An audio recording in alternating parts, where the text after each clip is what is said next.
പത്രോസ് പുറത്ത് മുറ്റത്തിരിക്കുകയായിരുന്നു. ഒരു പരിചാരിക അവനെ സമീപിച്ച്, നീയും ആ ഗലീലക്കാരനായ യേശുവിനോടുകൂടി ആയിരുന്നുവല്ലോ എന്ന് പറഞ്ഞു.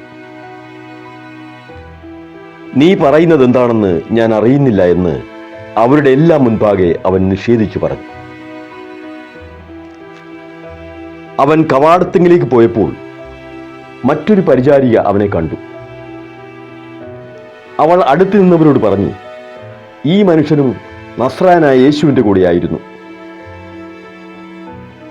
ഞാൻ അവനെ അറിയുകയില്ല എന്ന് അവൻ വീണ്ടും ആണയിട്ട് നിഷേധിച്ചു. കുറെ കഴിഞ്ഞപ്പോൾ അടുത്തു നിന്നിരുന്നവർ പത്രോസിനെ സമീപിച്ച് പറഞ്ഞു, നീ അവരിൽ ഒരുവനാണ് തീർച്ച. നിന്റെ സംസാര രീതി തന്നെ ഇത് തെളിയിക്കുന്നു. പത്രോസാകട്ടെ, ഞാൻ ആ മനുഷ്യനെ അറിയുകയില്ല എന്ന് പറഞ്ഞ് ശപിക്കാനും ആണയിടാനും തുടങ്ങി. ഉടനെ കോഴി കൂകി.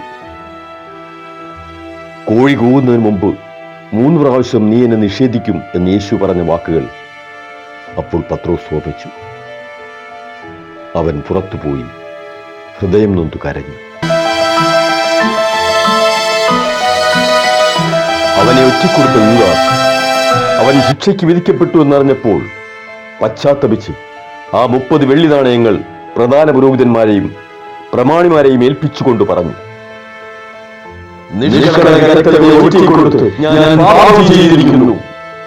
അവർ അവനോട് പറഞ്ഞു, അതിന് ഞങ്ങൾക്കെന്ത്? അത് നിന്റെ കാര്യമാണ്. വെള്ളി നാണയങ്ങൾ ദേവാലയത്തിലേക്ക് വലിച്ചെറിഞ്ഞിട്ട് അവൻ പോയി കെട്ടിഞ്ഞാന്ന് ചത്തു. പ്രധാന പുരോഹിതന്മാർ ആ വെള്ളി നാണയങ്ങൾ എടുത്തുകൊണ്ട് പറഞ്ഞു, ഇത് രക്തത്തിന്റെ വിലയാകയാൽ ഭണ്ഡാരത്തിൽ നിക്ഷേപിക്കുന്നത് അനുവദനീയമല്ല. അതുകൊണ്ട് അവർ കൂടി ആലോചിച്ച് ആ പണം കൊടുത്ത് വിദേശീയരെ സംസ്കരിക്കാൻ വേണ്ടി കുശവന്റെ പറമ്പ് വാങ്ങി. അതിന്നും രക്തത്തിന്റെ പറമ്പെന്നറിയപ്പെടുന്നു.